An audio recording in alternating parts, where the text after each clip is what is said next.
미가서도 다른 선지서와 별반 차이가 없이 북이스라엘 도시인 사마리아와 남유다의 도시인 예루살렘을 심판하기 위해서 지금 하나님이 곧 강림하여 너희들에게 임할 것이다 라는 이런 임박한 심판에 대한 메시지를 전합니다. 그리고는 다른 한편으로는 뭘 말하느냐 하면은 너희들이 혹시 지금이라도 늦지 않았는데 늦어서 그런 하나님의 심판 가운데 들어가게 될 경우 너희들이 그때라도 너희들이 돌아가야 될 곳이 어떤 곳인지를 돌아가게 되면은 하나님께서는 그때 다시 너희들을 회복하실 것이다 라는 것을 전합니다. 그래서 일반적으로 다른 선지서들은요, 그 선지서의 앞부분에 이렇게 심판에 대한 메시지를 하고 뒷부분에 가서 회복과 구원의 메시지를 전합니다. 근데 이 미가서는 독특하게 섞어짜기를 하면서 심판, 회복 이렇게 섞어짜기를 하면서 이것이 이 회복도 너희들이 잊지 말아라. 너희들이 그런 상황을 만났을 때 내가 돌아갈 타이밍이 늦었으니까 내 인생은 끝났다라고 그렇게 여기지 말고 너는 그 모든 것들이 하나님이 망하게 하려고 하는 게 아니야. 그러니까 그때라도 너희들은 돌이켜야 될 곳이 어딘지를 돌아가면 되는 것이다. 그것을 말합니다. 그러나 중요한 목적은 경고가 중요한 목적입니다. 여러분, 우리가 테스트를 하거나 아니면은 건강 검진을 하지 않습니까? 건강 검진을 할 때 갑자기 예상하지 못했던, 저는 아무렇지도 않아요. 근데 수치상으로 이게 갑자기 확 늘어나는 이런 일이 벌어지게 되면은 이건 어떻게 되냐면은 경고입니다. 이건 제가 식이요법을 하든지 운동을 하든지 뭘 해서 이거를 조정을 해서 원래대로 회복시켜 놓지 않으면은 이 경고는 경고에서 끝나지 않고 제가 맞닥뜨리게 될 돌이킬 수 없는 실제가 되어져 버립니다. 그렇기 때문에 돌이켜야 될 게 무엇인가? 오늘 이거는 저 이스라엘의 몇천 년 전에 있었던 사건과 얘기만이 아니라 오늘 우리 시대가 이게 경고를 계속 지금 보내고 있는데 무시하고 이 사회가 달려나가고 이 교회가 달려나가면은 언젠가 이 경고는 경고로 끝나는 게 아니라 우리에게 피할 수 없는 실제가 되어져서 정말로 힘든 시간들을 보내야 된다는 사실입니다. 그런데 오늘 이런 이야기를 하기 위해서 이 미가는 새 왕을 등장시킵니다. 물론 미가가 이 선지자가 활동했던 시대에 세 명의 왕이에요. 그런데 그 세 명의 왕이 가지고 있는 중요한 특징이 있습니다. 자, 한번 볼까요? 1장 1절을 보면 이렇게 말합니다. 유다의 왕들 요담과 아하스와 히스기야 시대에 모레셋 사람 미가에게 임한 여호와의 말씀 곧 사마리아와 예루살렘에 관한 묵시라라고 이렇게 말합니다. 여기에 세 명의 왕이 등장하는데 우리는 그냥 이런 왕 때 이 선지자가 활동을 했나 보다 하고 그냥 지나쳐 버리지만 독특하게 이 세 명의 왕은 시간을 알려주는 것만 아니라 그 당시에 이스라엘의 상태가 어땠는지를 잘 우리들에게 설명해 주고 있는 대표적인 인물들, 그 사람들이 여기에 등장하는 세 왕들입니다. 1장 5절을 먼저 보시면은 이런 말을 합니다. 유다의 산당이 무엇이냐? 예루살렘이 아니냐라고 이렇게 말합니다. 그렇게 말하면서 이스라엘에 대한 하나님의 그 징벌과 하나님이 문제를 삼고 있는 것 중요한 원인이 뭐냐면은 산당과 관련돼 있다는 것을 우리는 알 수 있습니다. 여러분이 교회를 좀 오래 다니신 분들은 이런 말씀을 읽어보거나 들어봤을 겁니다. 이 왕은 하나님이 보기에 정직한 왕인데 그러면서 뒤에 토가 달립니다. 뭐라고 말하느냐 하면은 산당은 남겨두었더라. 이게 뒤에 갑자기 꼬리가 붙어있는 산당을 남겨두었더라. 그런데 하나님이 볼 때 정직한 왕이다. 그러나 산당은 남겨두었더라. 이게 뒤에 그 꼬리가 붙은 말이 이게 무엇이? 우리는 잘 이해를 못할 경우가 많습니다. 근데 이거는 잠시 생각하고 넘어가야 될 중요한 요인입니다. 산당이라는 것을 남겨둔 요게 바로 나중에는 결국에는 이스라엘이 망하게 되어지는 원인이 되고 원인 제공자가 되기 때문에 그래요. 성전은 예루살렘 성전은 솔로몬 왕에 의해서 세워졌습니다. 그러면 솔로몬 왕에 의해서 세워지기 전 예루살렘 성전이 지어지기 전에 이스라엘은 어디서 제사를 했단 말입니까? 어디서? 그들이 살고 있는 지역마다 이스라엘에는 제단이 지역마다 있었습니다. 그래서 그들에게 필요한 제사를 드릴 때는 그 지역에 있는 제단에다가 가서 제사를 드렸어요, 하나님께. 그래서 사무엘 시대 그리고 사사 시대 때는 성전이 없었어요. 그러다 보니까 그 자기네 마을에 있는 제단에서 하나님께 제사를 드렸어요. 그래서 사무엘이 제사를 드리러 갈 때 이런 지역 이름을 말합니다.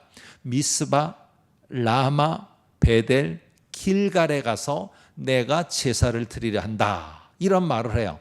시간이 없으니까 우리 길갈이라는 데만 관련해서 한번 사무엘상 10장 8절을 화면을 통해서 볼까요? 지금 사무엘이 말하는 겁니다. 너는 나보다 앞서 길갈로 내려가라. 내가 네게로 길갈로 내려가서 거기에서 번제와 화목제를 드리리라 라고 말해요. 아니 그러면 이 화목제와 번제는 어디서 드렸단 말입니까? 바로 이 길갈이라는 곳에 각 지역마다 제단들이 다 따로따로 있었던 것입니다. 그런데 시간이 지났습니다. 이제 예루살렘의 성전이 세워지게 됐고 절기가 되면은 온 지역에 있는 사람들이 다 예루살렘 성전에 모여서 이제 하나님께 제사를 하고 절기를 보냅니다. 그렇게 되면은 모든 사람이 예루살렘으로 다 모이기 때문에 이제 각 지방에 있었던 그들이 그때 있었던 제단들은 다 헐어 버려야 됩니다. 없애 버려야 되는 겁니다. 그런데 이 제단을 남겨두게 되었습니다. 그래서 제단을 남겨두고 이 사람들은 우리의 일상은 이 제단과 관련이 되어 있는 거고, 우리가 주일날 예배는 예배당에서 드리지만은 우리가 살아가는 직장과 사업장과 사람을 만나는 것은 여기 제단이 더 가까운 거야. 이러면 이 제단을 남겨두게 됐는데 나중에는 이 제단이 악용되게 되었습니다. 우리가 조금 더 내 창고에 뭔가를 들여 넣어서 잘 될 수 있도록 도와주는 그 요인이 필요하고 많은 것들을 얻을 수 있도록 도와주는 것들이 필요한데, 그러면 마음에 좀 평안을 얻을 것 같은데, 아니 우리는 하나님을 또 제사하러 가는데 이건 절기 때만 가면 되는 것이고 일상은 우리하고 다른 거야 하며 이 사람들이 일상에 필요한 것들을 가져오기를 시작했습니다. 그게 바로 풍요를 가져다 준들은 바알신이고 다산, 많은 것을 수확할 수 있고 많은 자녀를 얻게 해준다는 아세라 신을 가져왔습니다.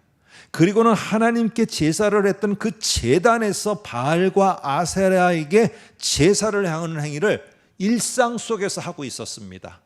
그래서 하나님께 드려졌던 그 제단이 변질되고 오용돼서 바알과 아세라에게 제사 드리는 장소로 바뀌게 되면서 명칭이 뭐로 바뀌었느냐? 산당으로 바뀌게 되었습니다. 산당으로. 그러니까 지금 이런 산당이 그들의 일상이 되었어요. 이런 산당과 관련돼서 이 세 명의 왕이 어떻게 행하는가 우리가 한번 볼까요? 거기에 보면 이렇게 말합니다. 첫 번째 등장하는 왕이 요담이라는 왕이었어요. 성경 1장 1절을 보시면은 요담이라는 왕은 열왕기하 15장 34, 35절 화면을 통해서 한번 보시면은 이렇게 말합니다. 요담이 그의 아버지 우시아의 모든 행위대로 여호와 보시기에 정직하게 행하였어요. 그러니까 여호와 보시기에 제사도 하고 말씀도 들으려고 하는 모습이 있었어요. 그런데 뭘 했느냐? 오직 산당은 제거하지 아니하였으며 라고 이렇게 말합니다. 요담은 하나님의 말씀 율법을 철저하게 지키려고 하지는 않았어요. 그래서 결국에 어떻게 했느냐? 정치적으로 혹시 저 제단을, 저들의 삶의 터전에 기반이 되어 있는 저 제단을 헐어버린다면 내가 중앙 집권을 하는데 백성들의 반발로 문제가 될 것을 알고 산당을 남겨두었습니다. 이 산당을 완전히 무너뜨리지를 않았어요. 이거는 반심입니다. 내 마음이 반은 하나님께로 향해 있고 반은 여전히 하나님께로 멀어져 있는 모습입니다. 멀어져 있는 이 모습입니다. 이 마음이 둘로 나눠져 있는 이런 상태, 이게 바로 지금 요담이라는 왕이 가지고 있는 모습입니다. 그런데 이러한 모습은 나중에 어떻게 바뀌느냐? 그의 아들 아하스에 의해서 이렇게 바뀌어버립니다. 역대하 28장 24, 25제 보니까 이 아하스라는 왕은 하나님의 전의 기구들을 모아 하나님의 전의 기구들을 완전히 제사 드리는 기구들을 다 부셔버립니다. 그리고 여호와의 성전에 드나들 수 있는 문을 다 닫아버리고 아예 하나님께 반심의 그 2분의 1을 가지고 제사를 하는 것조차 다 닫아버립니다.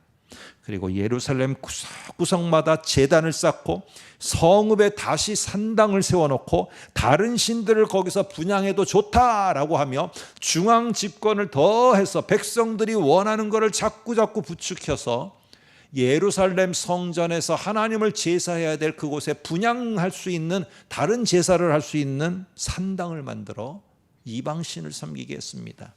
이 아하스는 2분의 1의 반심조차도 없는 아예 제로의 하나님의 말씀과는 전혀 먼 무심한 사람이었고, 지금 이스라엘의 지금 미가서를 듣는, 이 미가의 메시지를 듣는 이스라엘 백성의 상태가 바로 무심한 상태가 되어져 버린 겁니다.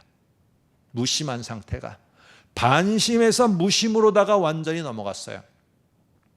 제가 읽는 책 가운데 26년도 한국 기독교와 관련해서 키워드로 제시하면서 26년의 이 기독교 한국교회의 상황을 설명하는 책이 있습니다.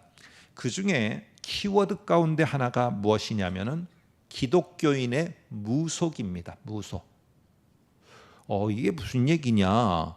여러분, 무속과 관련된 이야기가 영화나 공중, 지상파들을 통해서 상당히 어린아이들서부터 장년에 이르기까지 이게 보편화되어졌습니다. 1,000만 관객을 갖다 동원했던 한 영화가 무속과 관련된 영화입니다. 그래서 무속이 빠지게 되면은 오히려 이러한 것들 속에서 스토리가 연결되지 않는다는 것 속에 드라마, 모든 것들 속에 무속이 되는데, 어린아이들은 이거를 보면서 이게 가상인지 실제인지 이게 구별을 못하며 그거를 그대로 받아들이게 되어집니다. 그래서 기독교인들을 조사를 해보니까요, 지난 3년간 취업 때문에, 결혼 문제 때문에, 아니면 내 앞에 살아갈 미래가 불투명한 것 때문에, 두려움 때문에 무속을 찾아가 본 경험이 있는, 이게 몇 프로인가를 조사했다고 합니다. 근데 뭐 놀랄만한 숫자는 아닐지 모르지만 놀랄만한 게 100명을 잡았을 때 20.3%입니다. 20.3%. 이게 엄청납니다. 젊은이들이 핫플레이스로 가는 어느 지역 숲길이 있습니다. 그 숲길이 쫙 되어 있는데 숲길을 따라서 다 이렇게 자리 잡고 있는 것들이 뭔지 아십니까? 젊은이들을 향해서 바로 여러분들도 잘 아는 타로와 사주 점집입니다. 왜 젊은이들이 거기를 찾느냐고 했더니, 거기에 찾아가서 내가 조금 뭔가를 하고 나오면은 내 마음이 그렇게 편하다는 것입니다. 근데 기독교인들 가운데서도 왜 도대체 그런 무속을 찾느냐고 했을 때 거기서 위로를 얻는 게 크다라고 말한 사람들이 30.3%입니다. 이거는 그거를 찾는다는 게 문제가 아니라 기독교인들이 말씀을 가지고 내가 위로를 얻고 내 삶의 방향을 정하고 나아가는 것들이 실종 상태가 되어져 가고 있다는 것입니다. 그 사람들이 주일날 그 젊은이들이 대부분인데 그 젊은이들이 예배를 다 드립니다. 그런데 나의 일상에서는 다시 찾아가는 게 타로와 사주집을 찾아가고 있다는 겁니다. 왜? 나를 위로해 주는 것은 바로 그 점에서 내가 점을 보는 데서 위로를 얻고 있다는 겁니다. 주일날 와서 두 손 들고 찬양하는 젊은이들이 우리들 속에, 많은 사람들 속에, 그 속에 있는 대략 4분의 1 정도가 찾아가는 경험이 있다라고 말합니다. 오늘 이 속에 그것을 찾아갔니 안 찾아갔느니가 아니라 중요한 것은 뭐가 실종되고 있다는 거에 우리는 경고를 받아야 되느냐. 하나님의 말씀이 우리 세대와 다음 젊은 세대 속에서 이게 나의 삶의 정말로 중심에 서 있다는, 이것을 잃어가고 실종되고 있다는 것에 경각심을 가져야 된다는 사실이에요. 이게 어느 순간인가 이제 우리의 삶 속에서 무심의 상태로 갈 때가 올 것이라는 사실입니다.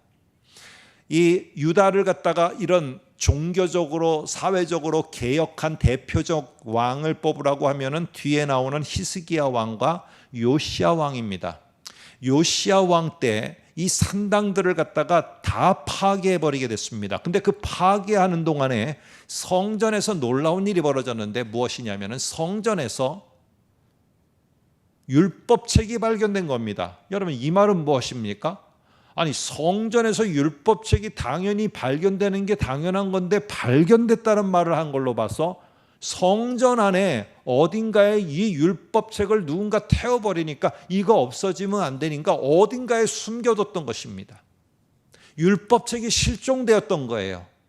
하나님의 백성 사이에서. 그러다가 그것이 발견되게 되었던 것입니다. 여러분, 오늘 이런 상태 속에서 지금 하나님의 말씀이 점점 우리 속에서 상실되어져 가고 실종되어져 가는 아하스의 시대, 아하스의 상태가 우리에게도 멀지 않았을 수 있다는 사실입니다. 지금은 반심처럼 보입니다. 주일에 와서는 다 하지만 일상에서는 내가 편리한 것을 찾아가서 거기서 위로를 얻고 거기서 도움을 얻고 거기서 나의 미래를 갖다가 발견하고 거기에 말을 따라서 내가 사업을 할지 안 할지를 결정하고, 여러분, 이런 상태가 되어지는 오늘 이스라엘의 모습이 우리들에게 지금 경종을 울리고 있다는 것입니다. 그러나 이게 경각심을 갖고 우리가 안 되겠다, 이 율법책이 실종됐다, 발견됐을 때 우리가 그 율법을 듣고 말씀을 들으려고 돌아갔던 것처럼 우리가 돌아가야 되는 것이, 내가 불안하고 내가 불투명해도 나에게 하나님의 말씀은 내가 의지하고 신뢰할 전부라는 것을 깨닫고 거기에 돌아가면 어떻게 되느냐? 그리고 내가 의지하고 했던 것을 부셔버리고 깨버리고 나가면은 그 속에 하나님의 회복하심이 올 거다. 이게 히스기야 세 번째 왕이 우리에게 암시해주고 있는 것입니다. 한번 볼까요? 왕 열왕기하 18장 4절에 히스기야는 이렇게 합니다. 개역의 왕 히스기야가 그가 여러 산당들을 제거하고 주상을 깨뜨리며 아세라 목상을 찍으며, 이거는 소극적 행동입니다. 이 우상들을 깨뜨려 버리는 게 적극적 행동이 아니고 소극적 행동입니다. 적극적인 행동은 뭐냐? 18장 6절에 곧 그가 여호와께 연합하여 바짝 붙어 있어 그에게서 떠나지 아니하고 여호와께서 모세에게 명령하신 계명을 경청하고 듣고 읽으며 지키기로 작정한 게, 이게 적극적 행동입니다. 우상을 철폐하고 내가 타로를 안 하고 내가 사주를 안 보는 게 적극적 행동이 아니라 하나님의 말씀으로 내가 돌아가는 것, 우리가 그 자리로 돌아가는 것, 이게 적극적 우리의 삶입니다. 이거를 내가 등한시하고 소홀히 하는 순간에 언젠가 우리도 예외 없이 이스라엘의 지금 모습처럼 무심한 사람들이 되어질 것이고, 무심한 사람들이 계속적으로 아하스처럼 나락으로 떨어지게 되고, 이 전체적으로 계속 그 속에 머물러 있으면은 하나님의 강림하심은 우리를 향한 구원의 강림이 아니라 심판의 강림으로 처벅처벅 군대 소리를 내며 다가올 것이다. 오늘 이게 미가가 전하는 메시지입니다. 그러나 여러분, 심판에 대한 경고는 왜 한다고요? 너 이 상태로 가면 안 돼. 그러니까 운동해야 돼. 먹는 거 조심해야 돼. 너 이런 상태로 갔다가는 안 돼. 이거를 듣고 그냥 있으면은 이게 큰 문제지만 그렇구나 하고 돌이킨다면은 훨씬 더 젊어지는 몸처럼 보이는 것으로 바뀌어갈 수 있고 더 건강한 모습으로 바뀌어갈 수 있는 것이죠. 이 경고를 받았을 때 예정이 파멸돼서 너는 끝이야. 검사를 했는데 이거 아니야. 경고는요, 너 내일 죽을 거야. 이게 아니고요. 위험하니까 돌이키라는 거예요. 돌이키라는 거. 그래서 내가 뭘 지금 잘못했기에 이런 상태가 되었지, 그걸 깨닫고 돌이키면은 내가 어떻게 해요? 죽는 게 아니라 내가 살아요. 그래서 선지자는 모든 백성과 온 땅을 향해서 네가 살 길은, 이스라엘 너희가 살 수 있는 자리는 이것이다 라고 가르쳐 줍니다. 그게 바로 미가 1장 2절이에요. 한번 볼까요? 백성들아 너희는 다 들을지어다.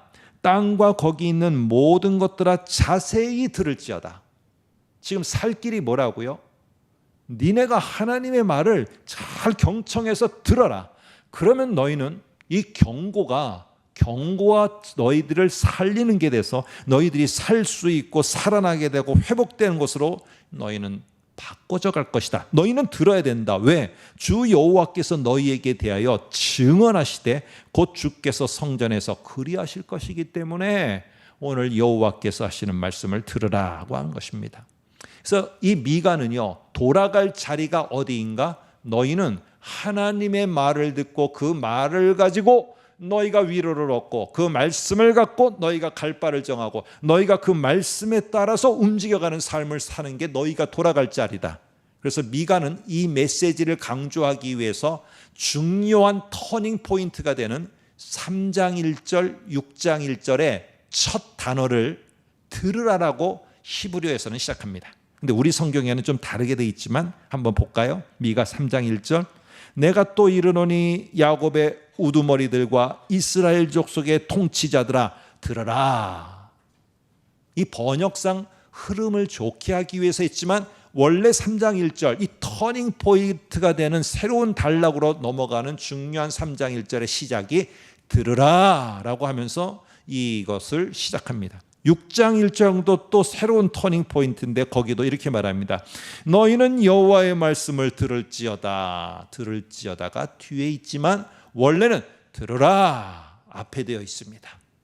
그러니까 우리가 어디로, 이스라엘이 어디로 돌아가야 되는지 듣는 자리로 돌아가야 되는 것을 분명하게 말합니다. 여러분, 이스라엘은 생각했습니다.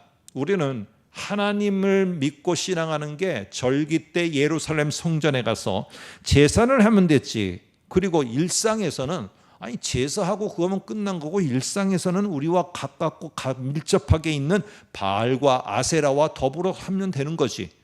이렇게 생각하고 있는 상태였습니다. 그들은 실종됐습니다. 뭐가? 하나님의 말씀이. 하나님의 말씀 듣는 게 실종됐어요. 결국에 그 자리에 뭐가 있었느냐? 아세라가 가르쳐주고 바알이 가르쳐주는 풍요를 얻는 방법, 다산을 가져오는 방법, 이거에만 그들이 몰두하게 됐습니다. 아예 이제는 예루살렘의 제사를 폐해버리고 산당만 있으면 된다는 그런 마음으로 여러분 돌아가 버리고 있는 거, 이게 바로 이스라엘의 모습입니다. 지금은 우리가 주일날 이렇게 예배 함께하고 있지만 점점 노쇠하고 이 땅을 떠나고 다음 세대가 이 자리에 있을 때는 아마 주일날 이 자리에서 예배 드리는 것조차도 그게 뭐가 필요해 라고 말하는 그런 세대들이 우리가 여기서 경각심을 갖고 돌아가지 않으면 분명히 이 역사의 흐름 속에서 아하스 왕과 같은 지금 이스라엘의 모습과 같은 게 이 땅에도 올 겁니다.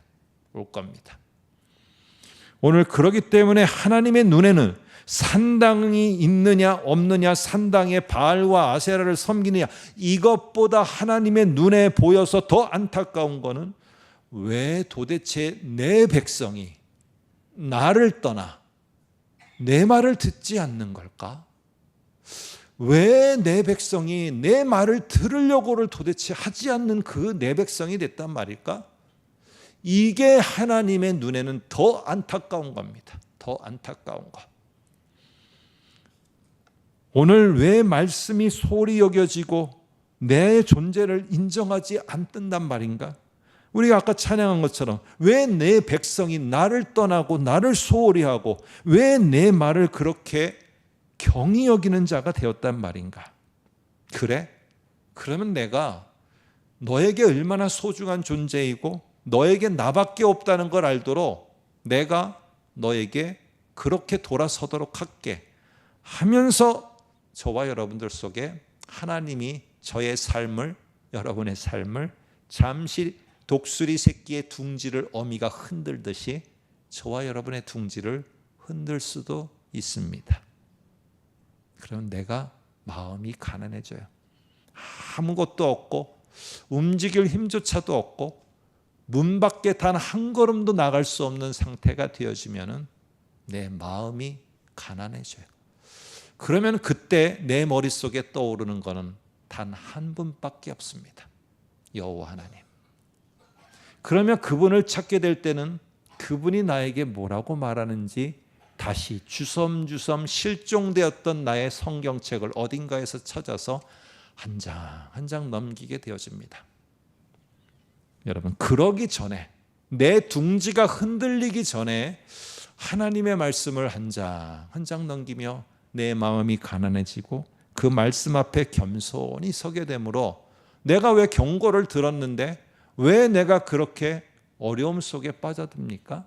내가 경고를 듣고 내가 돌아가야 될 자리를 알고 겸손히 한 장 한 장 말씀을 넘겨갈 때 우리가 살 수 있고 우리의 다음 세대들이 살 수 있습니다.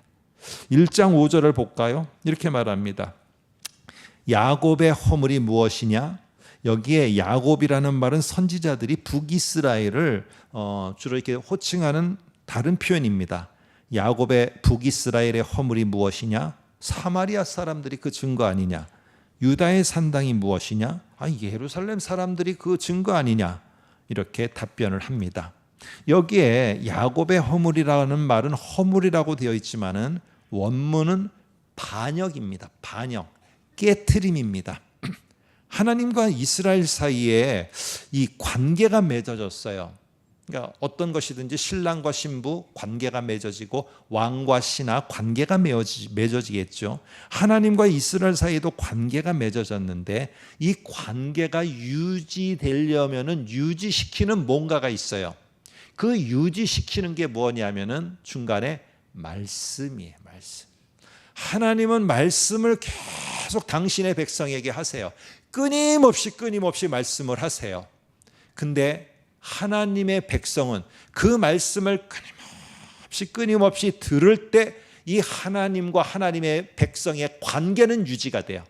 근데 하나님은 끊임없이 말을 하는데 백성이 그거를 돌이켜서 하나님이 돌아서서 그 말씀을 듣지 않으면 그게 바로 무엇이냐? 야곱의 허물, 깨트림, 깨어짐이 되는 거예요. 관계 속에서 깨어짐이 됩니다. 깨어지게 돼요. 여러분, 그래서 오늘 만일에 이것이 계속하게 되면 하나님은 경고를 주는 겁니다. 이거 아닌데 왜 이럴까? 하나님은 그러면 그때 1장 3절 4절에서 여호와께서 그의 처소에서 나오셔서 강림하사 자꾸 의지하고 있는 그 백성들의 둥지를 갖다가 흔들어 버리기 시작합니다. 땅의 높은 곳, 산당이 있는 산당을 의지하는 곳을 밟으실 것이고 그 땅에서 산들이 녹고 골짜기들이 갈라지기를 불 앞에 밀초 같고 비탈로 쏟아지는 물같이 완전히 다 녹아 내려가리라. 여러분, 그러면서 1장 7절에 이런 말을 합니다. 여기 그 새긴 우상들인데 그가 아니고 그녀입니다. 그녀의 사마리아라는 이 성읍을 지칭하는 겁니다. 그녀의 새긴 우상들을 다 부수고 그녀의 음행의 값이라는 건 무엇이냐? 하나님과의 관계를 맺었음에도 그 관계를 깨트려 버리고 다른 바알과 아세라를 통해서 그 창고에 풍성하게 채우고 쌓아뒀다고 하는 그것들도 다 불살라 사라지고 말 것이고 내가 그녀의 목상들 의지했던 것들을 다 깨트려 버리게 할 것이다. 이게 하나님이 경고를 했는데도 불구하고 그 경고를 무시하고 아이 괜찮아 뭐 내가 운동 뭐하러 해 아이 힘들고 아이 내가 뭐 음식 조절 뭐하러 해 아 내가 이런 거 뭐하러 해 이 경고를 무시하면 언젠가 내 육체가 와르르 무너져 버립니다. 무시했기 때문에. 이렇게 무시하게 될 경우 이거는 돌이킬 수 없게 되어진다는 것입니다. 그러나 오늘 미가서는요, 혹시 그때 내가 갑자기 뒤로 서서 내 몸이 무너지는 것처럼 하나님의 징벌이 너희에게 온다 할지라도 네가 그래서 포로로 끌려가게 되고 예루살렘 성이 파괴가 되고 성전이 파괴가 된다 할지라도 니네가 그때라도 늦지 않았으니 그때라도 너희들의 마음을 돌이켜 내가 돌아가자 여호와께 돌아가자 하며 다시 말씀해 주십시오. 하나님 그 말씀을 내가 듣겠습니다 라고 하면은 하나님은 당신의 백성을 망하게 하려는 게 목적이 아니고 돌아오게 하는 게 목적이기 때문에 그거를 들으시고 그 결심을 보시고 하나님은 너희를 반드시 회복하실 거니까 너희가 돌아갈 결심을 하거라. 네 몸이 푹 쓰러지면은 다시 내가 건강을 찾기 위해서 다시 돌아가고 하며 너희를 일으키려고 하는 것처럼 오늘 그거를 말하고 있는 게 미가 7장 7절입니다. 한번 볼까요? 이렇게 말합니다. 오직 나는 여호와를 우러러보며 나를 구원하시는 하나님을 바라봅니다. 나의 하나님이 나에게 귀를 기울이시리로다 라고 하며 하나님이 내게 다시 다가와 주셔서 내 말을 경청해 주시고 말씀을 해 주시고 또 내가 하나님의 말씀을 경청하는 이 관계가 회복되어질 것이다. 그래서 우리가 아까 찬양한 것처럼 호세아 6장 1절을 참고로 보면 오라 우리가 여호와께 돌아가자. 여호와께서 우리를 찢으셨으나 우리를 죽이려는 게 목적이 아니기 때문에 우리가 그 자리로 하나님과 우리의 관계를 맺었던 말씀이 중심이 있는 그 자리로 돌아가면은 우리를 찢으셨으나 도로 낫게 하실 것이고 우리를 치셨으나 싸매어 주실 것입니다. 여러분 탕자가 돌아가는 게 어디입니까? 우리는 잘 성경을 봐야 됩니다. 누가복음 15장에 이 둘째 아들이 돌아가려고 하는 곳은 아버지께 돌아갔다. 정확하게는 아닙니다.